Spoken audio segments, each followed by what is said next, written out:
On February 9th, in Wheeling, West Virginia, Senator Joseph McCarthy would give a speech to a bunch of other Republicans where he would claim he had 250, like a list of 250 State Department members who are all communist. He wouldn't show this list, but like that alone caused a media frenzy.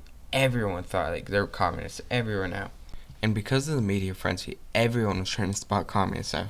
There was even like videos made by like the government telling people how to find communists. Like, here's one of those sad videos about the government telling people how to spot a communist like in an average day. Therefore, propaganda is vastly more important in democratic societies. In recognizing a communist, physical appearance counts for nothing. If he openly declares himself to be a communist, we take his word for it. If a person consistently reads and advocates the views expressed in a communist publication, he may be a communist. If a person supports organizations which reflect communist teachings, or organizations labeled communist by the Department of Justice, she may be a communist. If a person defends the activities of communist nations while consistently attacking the domestic and foreign policy of the United States, she may be a communist. If a person does all these things over a period of time, he must be a communist. But there are other communists who don't show their real faces, who work more silently. With communist fears on the rise, McCarthy, like, he was like the top dog, basically. He could accuse anyone of being communist, and boom, they're practically communist, even if like they're the most vehement anti-communist person in the government. Like, no one was safe. State Department, Congress, Hollywood, no one was safe from McCarthy. As a result of McCarthy's charges, hundreds of Americans were imprisoned and thousands lost their jobs. Like, but soon, like, McCarthy, like, people aren't taking him as seriously after a while. Like, people were like starting to think he's lying, you know?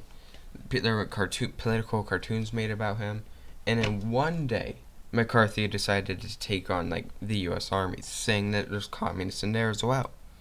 On June 9th, 1954, in a Army McCarthy hearing in I think Congress, Joseph Welch of like the U.S. Army would famously remark to Joseph McCarthy, "Have you no sense of decency, sir, at long last?" Joseph Welch was like barely maintaining composure as he declared, "Until this moment, Senator, I never really gauged your cruelty or recklessness." Here's a video like Welch like saying, "Have you no sense of decency, sir?" Like, actually. Let us not assassinate this lad further, Senator. You've done enough. Have you no sense of decency, sir? At long last, have you left no sense of decency? Before this, the entire country hadn't really realized how much of like a bully McCarthy was. Before that, they saw him as like a crusader against communism, but now he was like a bully, like he was bullying everyone.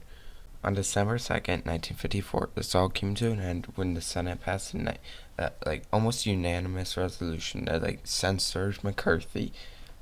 With that, in their own words, he'd been participating in actions unlike that of a senator. He shouldn't have done this. And with that vote and McCarthy's censoring, the Red Scare practically came to an end.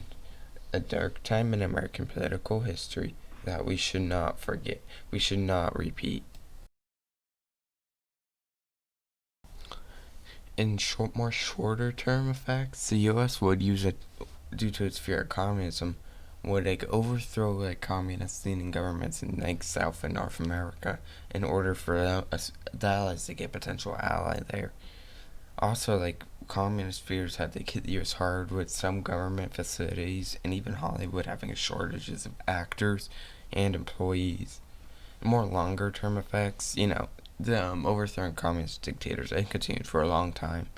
And even today, some government officials do call others communists. And that's not even a lot of them. The Red Scare is an influential event in the U.S., and it still affects the U.S. to this day.